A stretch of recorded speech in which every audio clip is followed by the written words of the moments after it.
There we are. All right. So, Mike, I will get you some context and some understanding of how this works in just a second. So, I just want to welcome everybody to the first clean weekly telecon for 2021. I usually mess up for a couple of weeks. I've been doing pretty well so far. So it is 2021, and this is the man, we've been doing weekly clean telecons since 2008. Yes. A stunning weekly.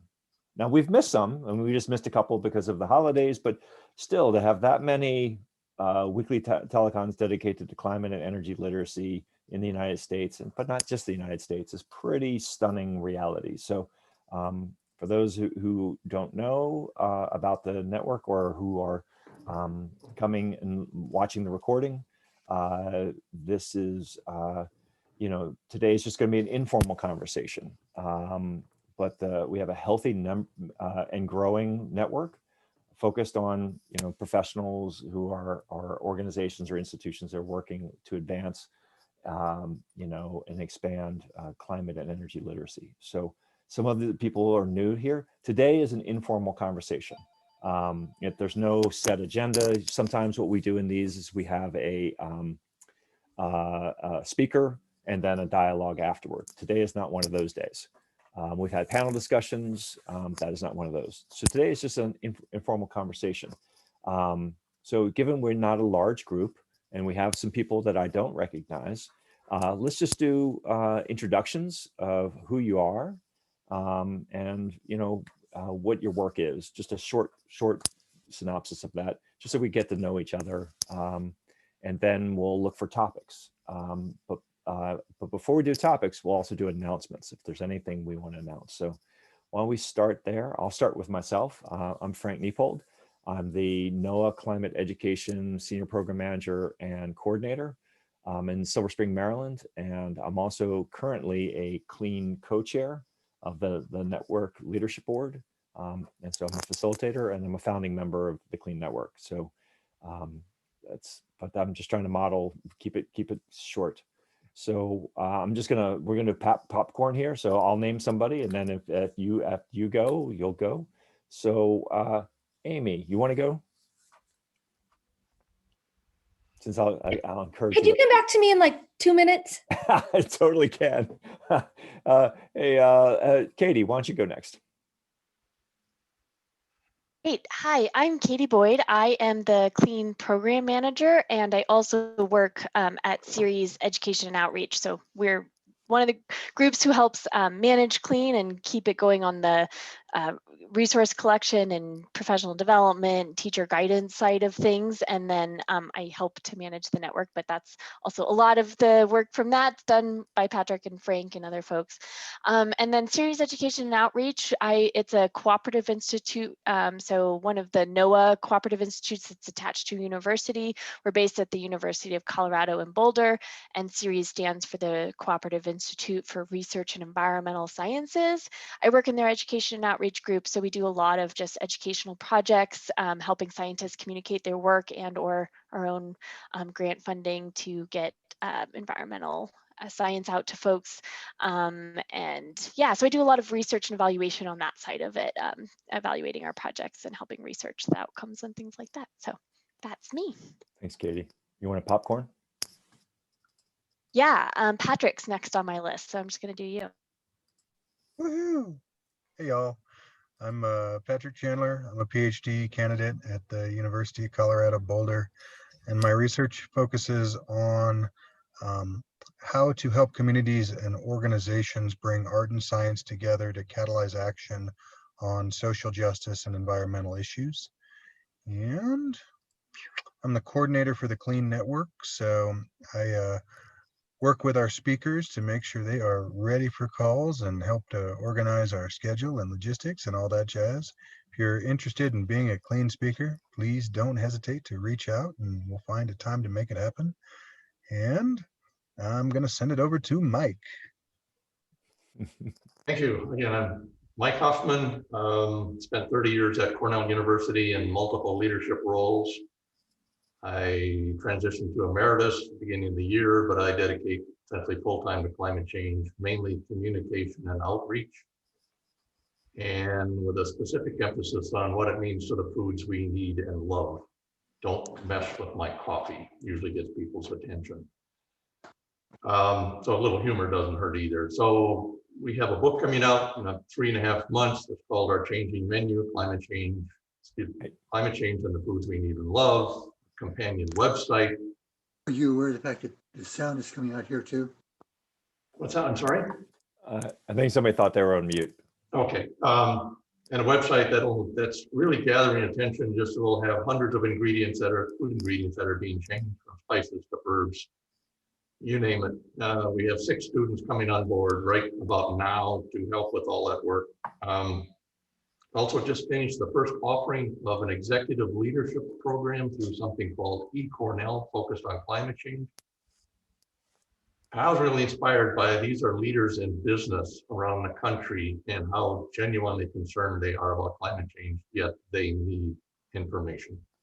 So that was a good experience and that will continue. Jim? Next, Jim Callahan? Yeah. Sure. Hi, thanks, Mike. Am I coming through okay? Yep. Good. So I'm Jim Callahan with climatechangeeducation.org and specifically the Mobile Climate Science Labs program. What Mike and others would want you to know us about is we make sure that there's a component on climate education that is hands-on, that has demonstrations and labs, that is actually working with physical reality. Not just I'm not to demean anything, but it's not just electronic. It's real. So we normal times we're out in the public, we're in the schools, we help other folks. And it's a way also that we help science that's being done be better understood by the public. It's real. It's not just an idea or their opinions. You can see the stuff happen right before your face. I just mentioned that for you, Mike, because Cornell is another outstanding center where professors have demonstrations. Thanks. Thanks, Jim. Do you want to choose somebody else, or do you want me to do it because you might not see? Oh, thanks. How about let's make sure we're bringing in the people I'm less familiar with. Lauren, is that all right? Yeah, hi. I'm Lauren. I'm a third-year student at University of Colorado Boulder. I'm majoring in environmental studies and minoring in Spanish.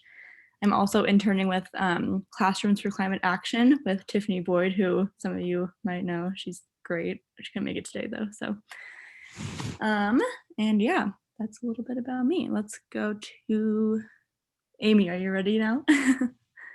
Okay, I'm ready. I have my background set up, so now I can speak. So I'm Amy Frame. I work at 10 Strands in California as a K-12 program manager, and we are focused on implementing our state's environmental literacy blueprint through K-12 education, but also in conjunction with non-formal educators, universities, and that type of thing. And my night gig as I teach social studies methods course for new teachers, mostly Teach for America teachers, through the lens of environmental literacy and climate justice. Awesome, Amy. You want to choose somebody else? I don't think that we heard from Tamara yet, did we? Nope. Okay. Tamara? Hi, yes, hi. I'm Tamara Ledley. I was the initial chair of the Clean Network when it started having its weekly teleconferences in 2008, and so a co-founder. I also led the development of the Clean Collection, which was is part of this this whole network. I'm currently a STEM education consultant and have a long history in teacher professional development and curriculum development around climate change. I'm currently, as a consultant, running numerous climate solutions workshops. I'm going to do actually a climate action simulation for Prince George's County Public Schools teachers in Maryland on the 13th of January, and one for the Clean Network on the 20th of January. So I've got multiple ones scheduled out through the spring. I'm also an adjunct professor at Bentley University teaching global climate change to undergraduate business students. I am currently president of the Earth Science Information Partners, of which ESIP is a member. that term will end at the end of January with the meeting. And I'm also on the board of directors of the Blue Hill Observatory and Science Center, where I'm working towards trying to pilot my climate teacher professional learning community that I envisioned a few years ago while I was at the Harvard program. So let's see, Jen. Thank you. Hi, everybody. My name's Jen Kretzer. I'm the Director of Climate Initiatives at the Wild Center, which is a science museum in Northern New York State. And just a little shout out to Cornell alumni. So it's nice to meet you, Mike. So our work is centered around, well, in addition to operating a science museum, I also run the Wild Center's Youth Climate Program, which is a global program that focuses on empowering young people to take action on climate change in their schools and communities. We do that through youth climate summits, youth leadership development, and teacher professional development.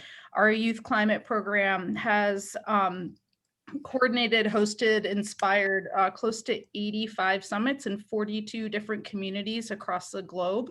Our next one is coming up January 16th at the Columbus Zoo and Aquarium. So we're psyched about that. And we've been doing both virtual and in-person summits, and we have tons of free resources online, toolkits, all sorts of stuff.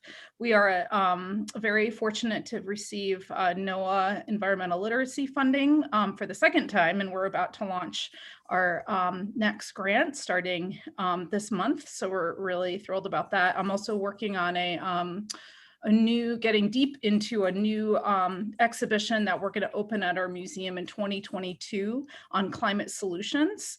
I'm really interested in how museums can be catalysts and anchors for community climate resilience and help to be a part of that constellation of partners and work that need to happen at the community, regional and state level to catalyze solutions. Thank you. And let's see, who has not spoken? Frank, I don't think you've, Frank Granshaw. Yeah. Yeah, that's a nice bookend. So the last person, the Frank starts and Frank ends. Yeah, and I'm here to confuse things by having more than one Frank in the mix. Anyway, name is Frank Granshaw. I like to sometimes say I've graduated from about 25 years worth of teaching community college earth science about 5 years ago. Since then, I've become heavily involved in climate education and advocacy. I'm adjunct faculty at Portland State, teaching primarily climate science for non-science majors. Got a curriculum project that I'm working on that I'm actually going to be talking about on the call here in a couple of weeks. And otherwise than that, go out and occasionally harangue legislators about carbon tax initiatives, things of that sort, involved with Greater Portland Sustainability Education Network, Ecumenical Ministries of Oregon, and a couple of other organizations. So yeah, that's enough. And did we hear from Nancy? Is she back with us? Oh, we just lost her. Yeah. Coming back. Nancy, can you hear us? All right, well, we'll come back to. Yes. There you are, been Nancy. Having some technical difficulties this morning. So yeah, just come back to me a little later if you would. I'm still working out some technology issues here. Totally Thanks. Understand. We'll come back. Why don't you just name, when you're ready, let me know. Okay, thank you. Sure. So Thank you. Announcements. Does anybody have any announcements that they want to make for the call? And remember that these calls are listened to. Not everyone, the impact is not just the people who are with us, but it's also the people who are not with us. So if you have anything else you want to add for the record, that's also good. Tamara? So I mentioned this when I talked before about the climate solutions workshops. The one for Prince George's County Public Schools is closed to just those teachers. And Katie can say how the outreach for the ones that we're going to be doing in a couple of weeks for the Clean Network. The other one that is public and open to anybody is I'm going to be doing 3 at the AAAS meeting in February. And so there'll be 2 climate solutions workshops, one on February 9th and one on February 10th, and then a climate action simulation, which is a 3-hour event that's going to be on February 11th. So those, you have to register for the free public, the free passport for the AAAS meeting for their public events, but it's free, so anybody can attend those. Fantastic. Thank you very much. And I'll just mention for the go one ahead. that she's doing for clean that we're working on getting it set up. I just kind of got it put into the Zoom today, and so I sent it to Tamara to kind of double check. And so hopefully tomorrow we'll start sending out marketing emails around that and send it out to clean with the information for folks to sign up. So Awesome. Other announcements? Patrick? Hey, wanted to let you all know I'm the lead editor for a special issue in environmental education research focused on comedy and climate change in environmental ed. So if that is a realm that you have experience in or you'd like to get a paper in, please let me know. I'll put out an announcement on the Clean Listserv in the next couple weeks, but I figured I'd give you an advance heads up. Fantastic. Thank you, Patrick. Patrick, if I could just follow up, we have submitted a grant to get some money to actually engage a comedian in Chicago to interview chefs about food, but it'll be comedy. Excellent. That's awesome. that's great. If you want to write it up, let me know. Yes, oh no, I made a note. Yep. Hey, Patrick, you might consider putting that ask if you're still looking for submissions out to Noah's listserv. I was just thinking actually of Jeremy Hoffman, who's the lead. You may have come across him. He's fantastic, and they've done some really innovative work. I feel like they did like comedy shows at one point. Frank, you remember? Yeah. Yep. So he would be a great one for your issue. That's awesome. Yeah, I'll reach And out to Jeremy directly. That's great. Oh, I was gonna say, yeah, if you want to do that, or if you wanted to send it the ELP list that Jen's talking about, is folks who have had the environmental literacy grants, and it's pretty good listserv too. So if you want to send it out there, just send it to me or Jen. You're probably on that too, right? We could probably send it for you. That's a great idea. Thank you. Frank, you're probably on that one too, huh? No, I'm not. Because I don't have a grant. Right. I just help everyone get grants and then help them implement their grants, but I don't actually have one, thank God. Other announcements? Anything? Jen? I'm not sure. I mean, this isn't my own thing, but this week I'm attending a conference that has a strong focus on drawdown. And Frank, are you involved? What is it's the national? I'm blanking right now. The National Centers for Science and the Environment. Yes. National Council. National Council. Well, but they're about to become G as opposed to N, but that's somewhere in this time. I don't, is anyone else attending that this week? So they have there's like a paid portion that's happening right now. And then there's a free drawdown section that's later in the week, the 7th, 8th and 9th. So that is, I'll put a link in afterwards. I just don't. Please do that.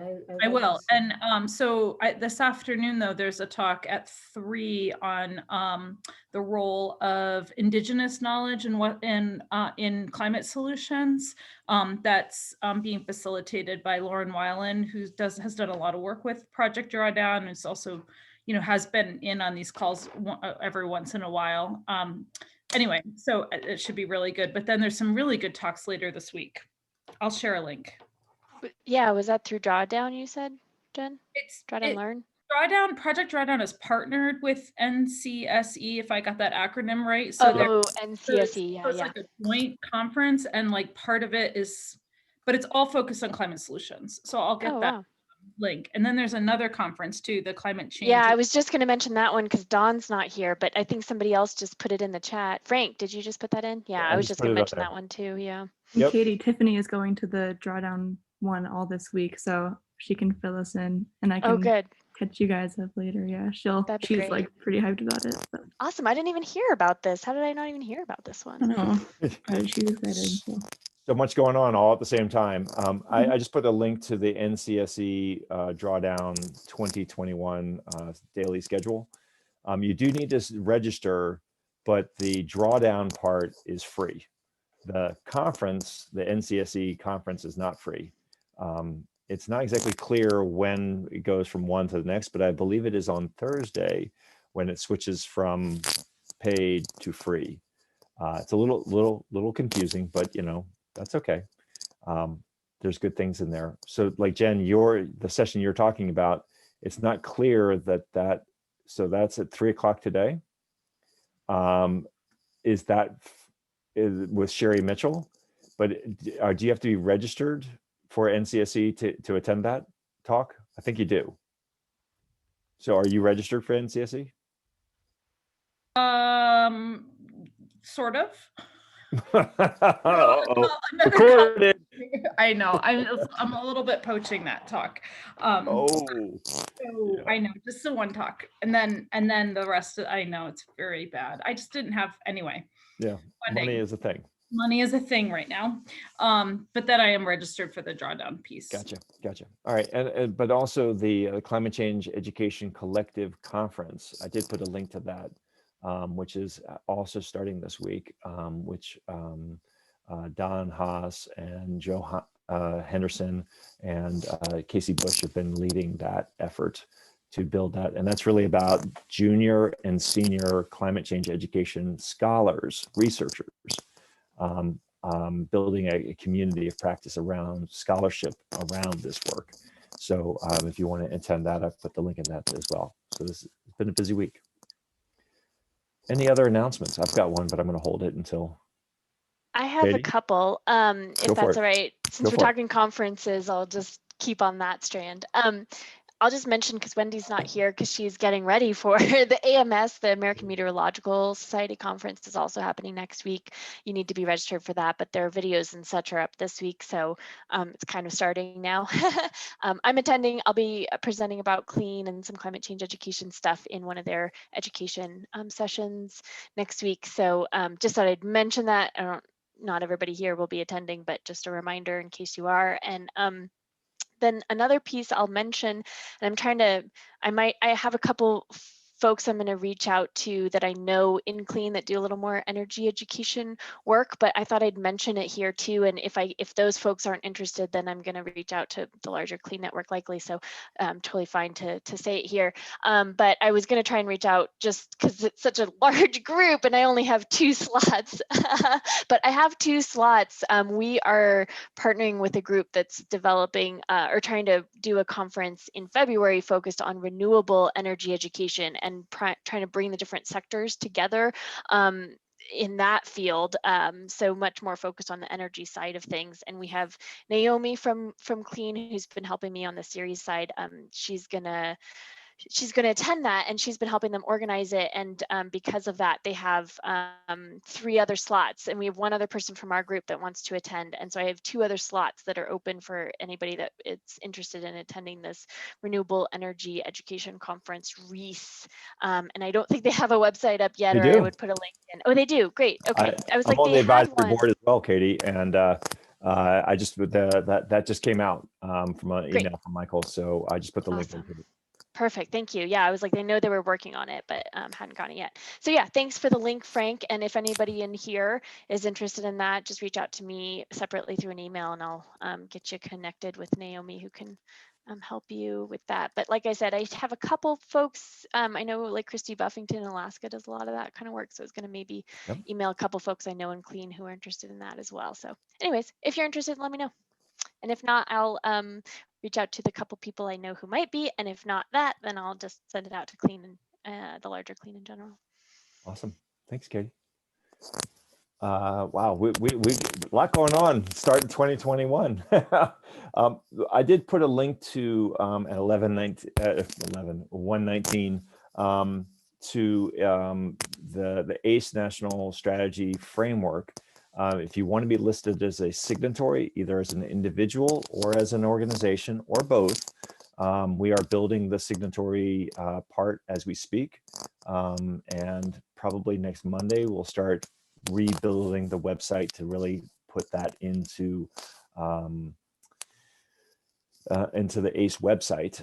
The reason why we're doing the signatory phase is we're really trying to build the perception and the commitment and the interest and the buy-in to pull off something called an ACE national strategy in the United States. So if you've not already done it, think Frank, you've done it. If I remember right, you did it twice, but that's cool.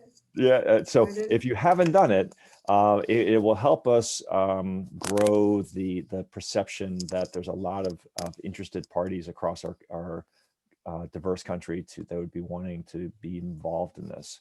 And you can also send it to others that you think should be there and listed. And so that, it might be something that goes into Biden's day one or 100-day plan. So this must be initiated by an administration, namely the president or the special envoy. That's how this works. It's an official government action recommended by the United Nations. So we're using that tool to really do something important for our nation. So if you want to be listed as part of us signing onto the framework to inform that, then please follow the link. Frank, when you say looking for individuals, the one thing I'm thinking of here is that there's at least 4 classes, probably more like a dozen classes where there might be students.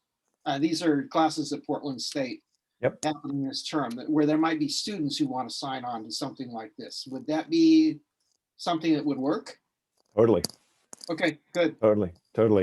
Without any question, right? Because the individual is an individual, and all individuals are important here. Yeah, well, I'll get the word out to these folks then. Great. One thing we were doing this morning was going through some of the testimonials that were built in a companion book process. And there's some really amazing, powerful statements about this. Jen, you probably haven't seen all of these. But there's some really people are like, wow, this is a really important thing. And they're like, wow, I'm glad you agree. We agree too. So anyway, let's not use all our time on that today. I don't think we have any more announcements. So do we have topics? Anything that you guys want to talk about? Anything going on that you want to kick around today? This is informal conversation. Frank, can I just add something to the ACE stuff? Of course. Yeah, so I'm also on the coordinating team with Frank, and there's a number of other folks that are part of the Clean Network that have been really engaged and involved in doing this. But we'd really, if you have not looked at the framework, it's pretty impressive, and we really worked hard to create a very inclusive process this past 6 months. We had funding through the Spencer Foundation with support from the Citizens Climate Lobby, NOAA, and others to make it all happen. We had over close to 200 participants, organizations that were a part of the dialogue process. We had a whole suite of strategic reviewers that really represented very broad perspectives across the climate change, not just education, but training, participation, and action space. And so right now, we really need help pushing this out to get more signatories. So just to give a little bit more context, we're really trying to get this up and out, and then the signatories will be going up onto the website probably next week, and then our hope is that it, as Frank has already stated, that it's included in the Biden-Harris administration's team as they re-enter the Paris Climate Agreement, because it will help to trigger action, a national action around action for climate empowerment. And I think we're aren't we on tap to do a presentation for Clean for this, Frank? That's something that Patrick and I are going to talk about. That might be what we do next week. Patrick, surprise. Anyway, so just to provide a little bit more context, if you haven't heard us talking about this, and we would love any help in pushing it out to your networks, getting universities signed on, getting departments, getting agencies, getting businesses, any, individuals, all scales. We're looking at all scales on the signatory list. So the more the merrier. Okay, I have a question. I have pushed 2 organizations to sign on. I don't know if they have. One I can probably facilitate happening pretty quick, but the other one will take some time. So my question is, if we don't meet that deadline, is it completely closed? Can they not sign on after the deadline? So we can't be added. So Tamara, what's going to happen is the right now we're building the signatories to build buy-in and commitment and signaling that for getting us to commit to building an ACE national strategy, right? But what's going to happen is if that happens, then we go to buy-in and commitment to participating in the development of an ACE national strategy. And so the when people engage doesn't really matter what you're switching to, it switches, but it's still related. But I mean, I know that one of the issues at Bentley University is they're so focused on dealing with the new semester and COVID that it's hard to get them to think about doing this, and it has to go through multiple channels to actually get a signature. So one has one level of commitment, and participating may have a different level of commitment. So absolutely, that's why I'm asking. Keep the pressure. I mean, UC Irvine is a signatory. Yale University is a signatory. I'm like, how did that happen? But it did. So we'll take it. So I mean, there are university signatories already in the process. So. But you'll see the full list probably Monday is when it'll go live. Make sense? Yep, thank you. All right, perfect. I put a couple of quotes from people that we've been pulling out that might help you with this. But what else? What do you want to talk about today? Before we go on to that, Frank, do you have a partial list of some of the schools who've signed on that you could send over? The reason why is I have contacted local schools here and haven't heard much back from probably the reason that Tamara's been talking about, which is that they're so focused on getting the term started. But I think if they had this list that said UC Irvine and these other schools have signed on, they might, maybe we should get on this bandwagon. Sure. Yeah, I mean, I can do this, and this is I just put the list of the universities. I'm in the U section of the organizations. There might be some other ones that are up here that are, not those, but that's just the fastest way I can get it for you. Oh, wait, there's also, Yale School of the Environment. That's also in there. Anyway. There might be some more, but that's the fast answer, Frank. All right, we're gonna give it a shot. Other topics. What's going on out there?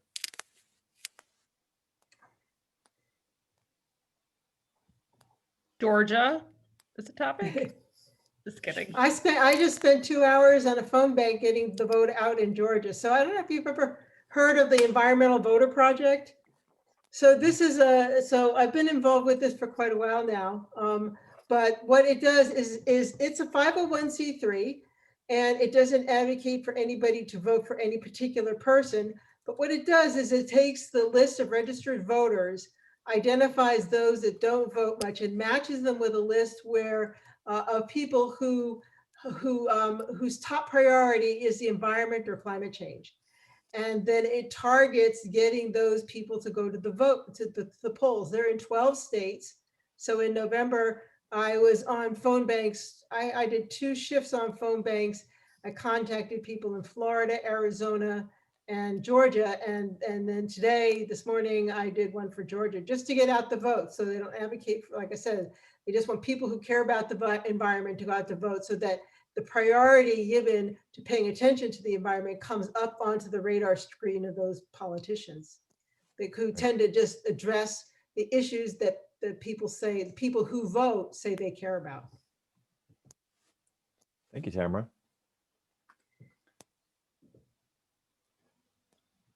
It is kind of hard with Georgia on your mind to not talk about Georgia, but it's going to matter one way or the other. Yes, it will. What else? I mean, obviously, one of the challenges we haven't talked about is I know and part of the Biden inauguration is, I think on the 19th is a memorial to all the lives lost during the pandemic, which is massive. But it also, at NOAA, we focus on our partnerships and collaborations, and the economic and pandemic impacts on museums, zoos, aquaria, like Jen, your institution, have been massive. And partnerships have been compromised. Staff have been eliminated, not just furloughed, eliminated. And so the capacities of the clean enterprise, as were the community of practice, has been really hit massively. Some have been able to weather the changes, and others have not. So that's a topic that I don't remember us talking about in the community, but it's, Amy, I would imagine in California, given how hard California is being hit, that, a lot of the partnerships that you rely on at 10 Strands have been hit incredibly hard, and others might be feeling this as well. So that it's a somber topic, but it's definitely in our community. Yeah, on that note, I don't know if you guys would have seen the policy brief that came out last, I think, spring or something, just looking at the job losses in the non-formal sector when it comes to outdoor and environmental education. I put it in the chat there too. And, there have been, the Outdoor Learning Initiative has been doing a lot of work thinking about a safe return to schools with more outdoor spaces being used. But as the months go on and our case rate does what it does, that date gets pushed farther and farther back. Right. So definitely in a holding pattern on a lot of that, and a lot of expertise seemingly going to waste at the moment here, unfortunately. Absolutely. And the reconstituting of all of that is going to be very slow. I don't see it happening very fast. So I know so many partners have lost their jobs, at aquaria and zoos and science centers. Who we used to rely on and work with and collaborate with and to do amazing and important work have just been compromised. I mean, Jen, in your work with the summits, I imagine that's been true, that a lot of people who used to do summits and institutions aren't there anymore.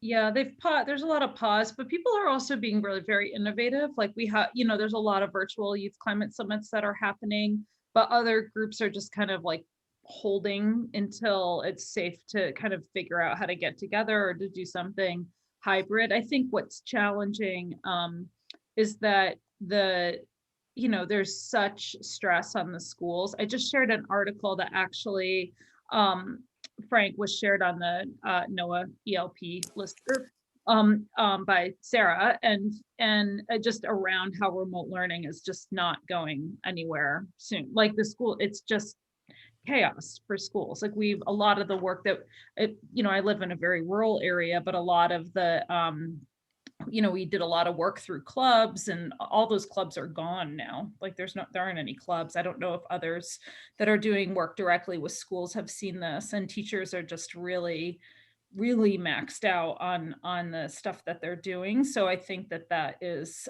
one of the things that we've found very challenging, but at the same time, students are, finding ways they still want to be engaged. They're still interested. It just makes it a lot harder. And that relationship building, which is so critical for this kind of work, is much harder when you're in, this kind of Brady Bunch Zoom world. Like it's not that conducive. And then there's all sorts of challenges with being with teenagers online.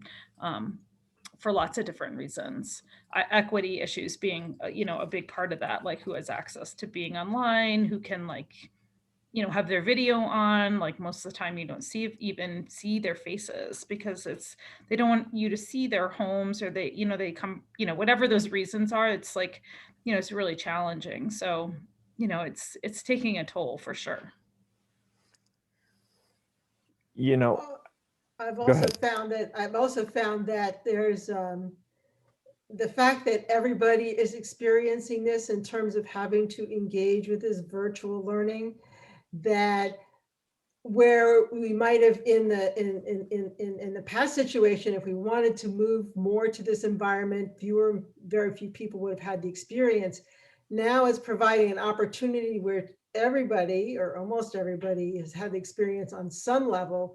And so envisioning how it might work into the future, because I don't think that online learning is going to go away. It'll in-person learning will come back. I think that we have to figure out more robustly hybrid learning. I've been engaged in teaching hybrid classes at the university, where I have some students in the classroom, and many more of the students online, and some of those students are 10 to 12, 13 time zones away. How do you actually engage everybody so that they have a valuable experience? And I think these are all challenges that we are going to have to address in the future, because I think that kind of opportunity will not go away.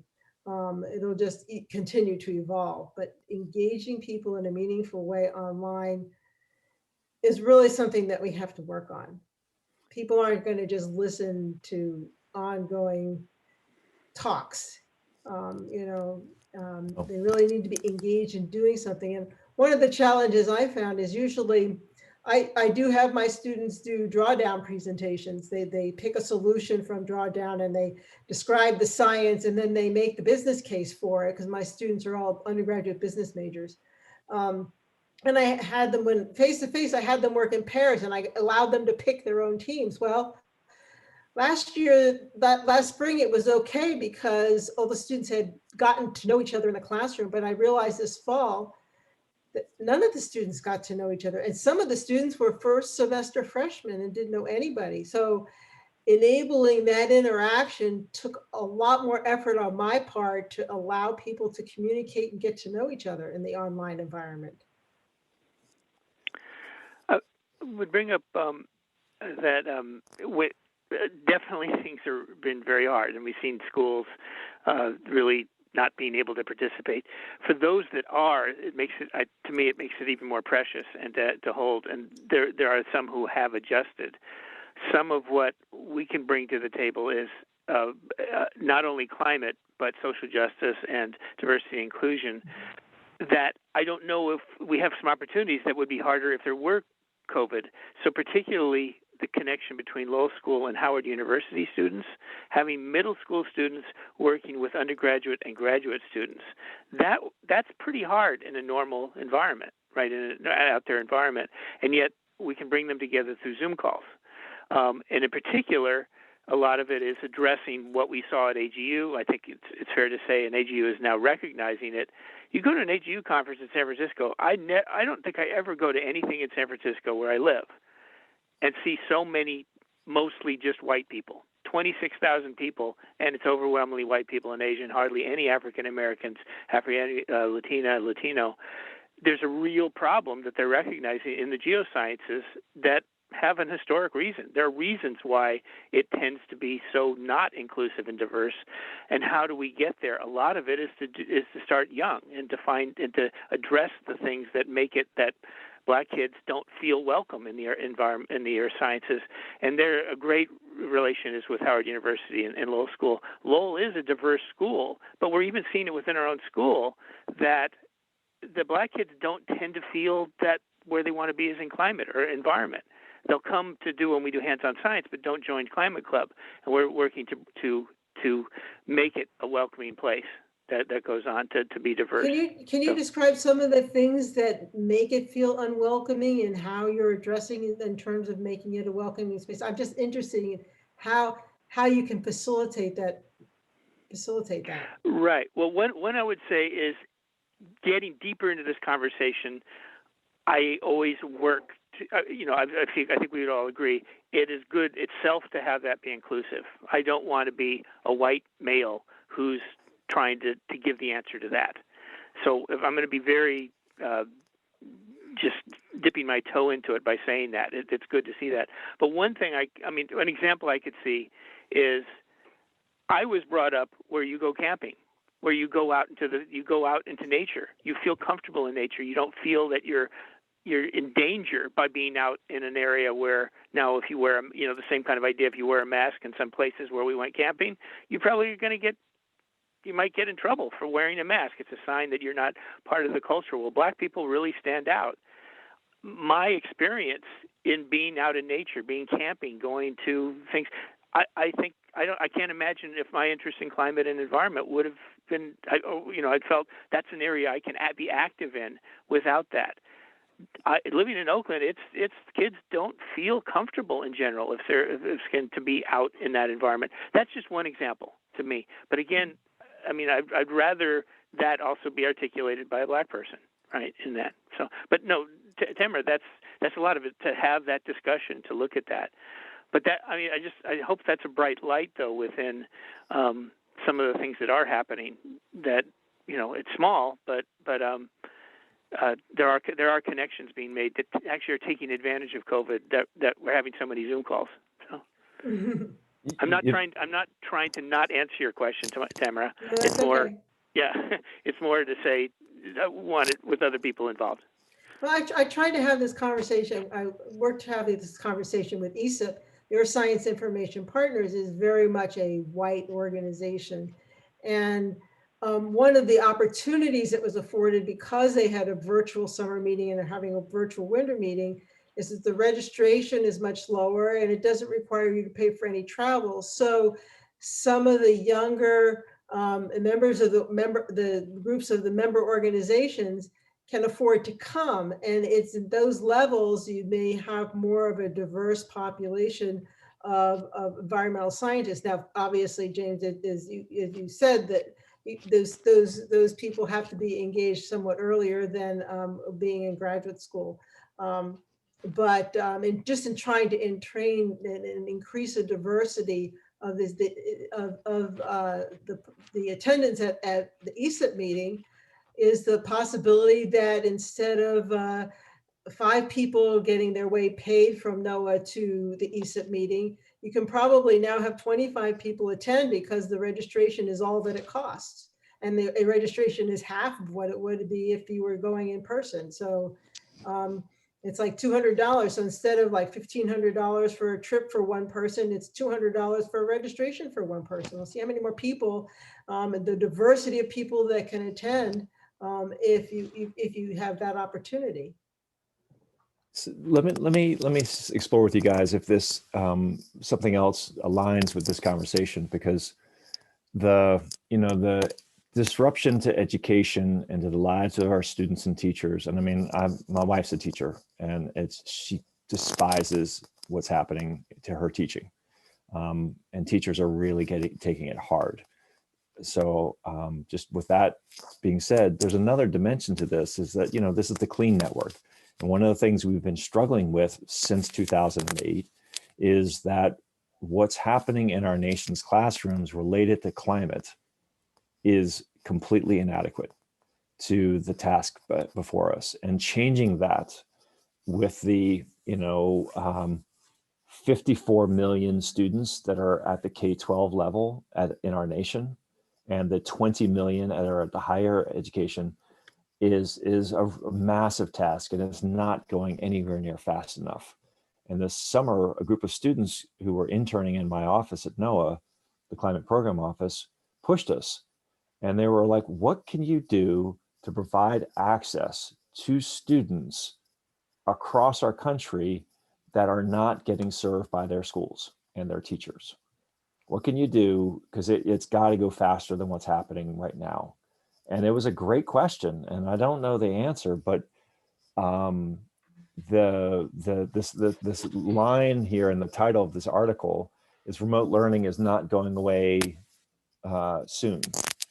But I don't know if there's any other way to engage this many students across rural America, urban America, suburban America, you name it, America, and let alone beyond that. But there's some lessons that we have got to figure out from remote learning in order to provide access better than what, because we didn't plan for this, we just reacted. And I think, Mike, some of your experiences at Cornell, you guys probably spent a lot of time intentionally designing online learning that were much more effective than what you reacted to in a very short period of time in order to protect people's life. And maybe, Frank, you have something else to add here. But I think as a community, we have got to figure out this piece of the puzzle. I don't know if it's another NSF proposal, Tamara, like we did with the Clean Collection back in 2000 and whatever. But it's not trivial.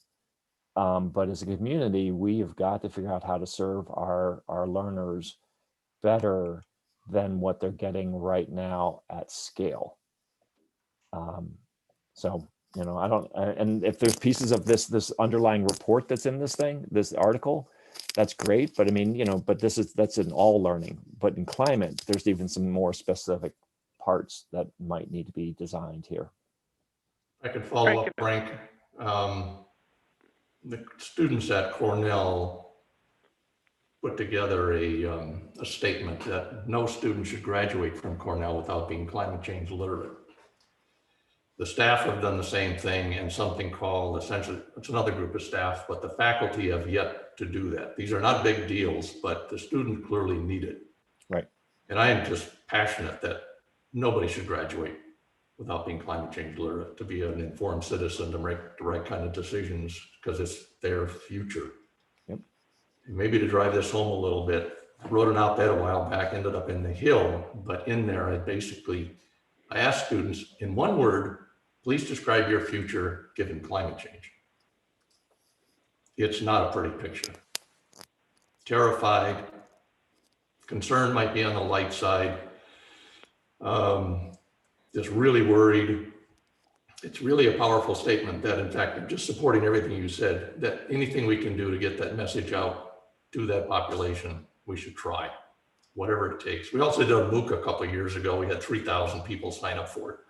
It was international on climate change. So I think there's an extraordinary need and a real opportunity to help those much younger than us, and our students in particular, be well informed about what lies ahead. And I like a little reaction to this. I'm giving serious thought to starting a class, 1 unit, pass, fail, no prerequisites, climate change in your future. And I had one faculty member ask her class how many would take it, and out of the 28, 27 said yes. Right. So the need is there. Absolutely. Frank, one thing would be a thought on this. You can guess that I would have thoughts, and I'll try to be specific and not go on and on, is that we in climate education take advantage of those who share our belief and are all about what we are about, but broader. They're more addressing, say, specifically science in general, science education in general, that recognizing the lacking in schools or the laboratories in schools or the opportunity in schools, especially people of color, that they're addressing that and welcoming us to be part of that. And that, that we take that approach, that, across the country, there are moves of programs that do this, that have events that are for everybody for free and are very successful in drawing very broad audiences, tens of thousands of people in a day. It's up to us whether climate is one of the 100 subjects that are covered, that people of all colors come in hundreds of thousands or tens of thousands to get education experience in science. And in most cases, climate's just not one of those that have bothered to take place. In some cases, it is. So that, I never say these type of things without saying, you let us know at NOAA or whatever if you're interested, what can we do to help? Not, hey, we're looking for money. That's why, until you give us money, we aren't going to help you. That's what we're all about. And I'm talking University of California, very large institutions that are involved in this. And of course, I'm talking about the science festivals, but not just the science festivals. But that's what they're all about. That's why they exist. So, Thanks, Jim. Looks like we lost Frank Bradshaw to something else. Yeah, I mean, let me just make one final point. There was a young woman who was a freshman. No, she was a sophomore in college who came out of a small rural community in Kansas. And she was like, none of my teachers had any skill, had nothing. And she wants to be a climate modeler. She had to struggle really hard to get anything close to what would support her in what her interests were and her learning. And the list just goes on and on and on and on. So, I put it out to the community. Somewhere in all of this, we're going to have to figure this out, because waiting for, the standards and the professional development systems and it's not moving fast enough. I mean, we've been at this 15 years. And what's happening in classrooms is really still far apart from what our students are calling for. Mike, I saw your piece. I appreciate it. I hear that all the time. But what are we going to do about it? Especially with remote digital is the only way you're going to get to scale fast. There's no way to go faster in face-to-face. So, but I just call it out as a vexing thing we need to design fast. Like next year, it feels like a good time to make progress on this, but maybe this year. I just put it out to the community because it's still rambling around in me when that group of interns smacked me upside my head and said, "What are you doing, Mr. Climate Education in the Climate Program Office?"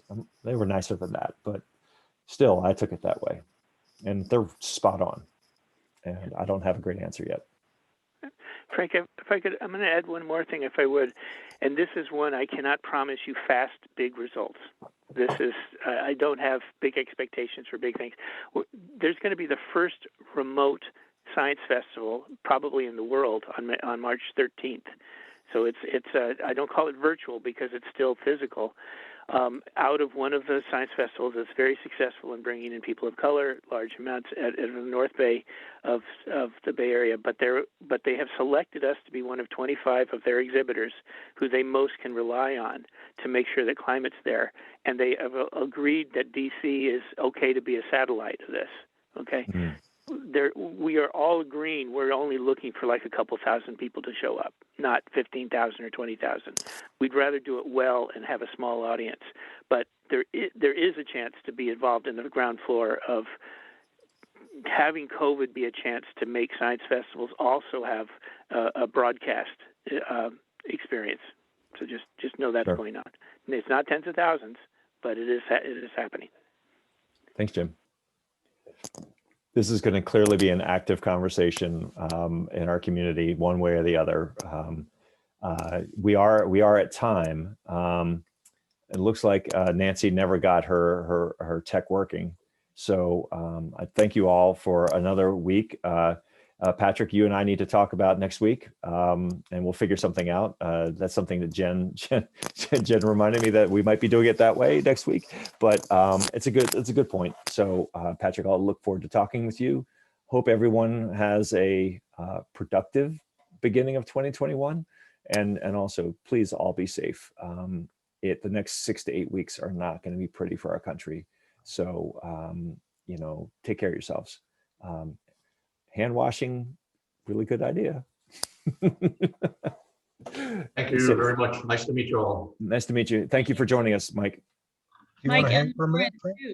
Nice to meet Lauren too. Yeah. Yep.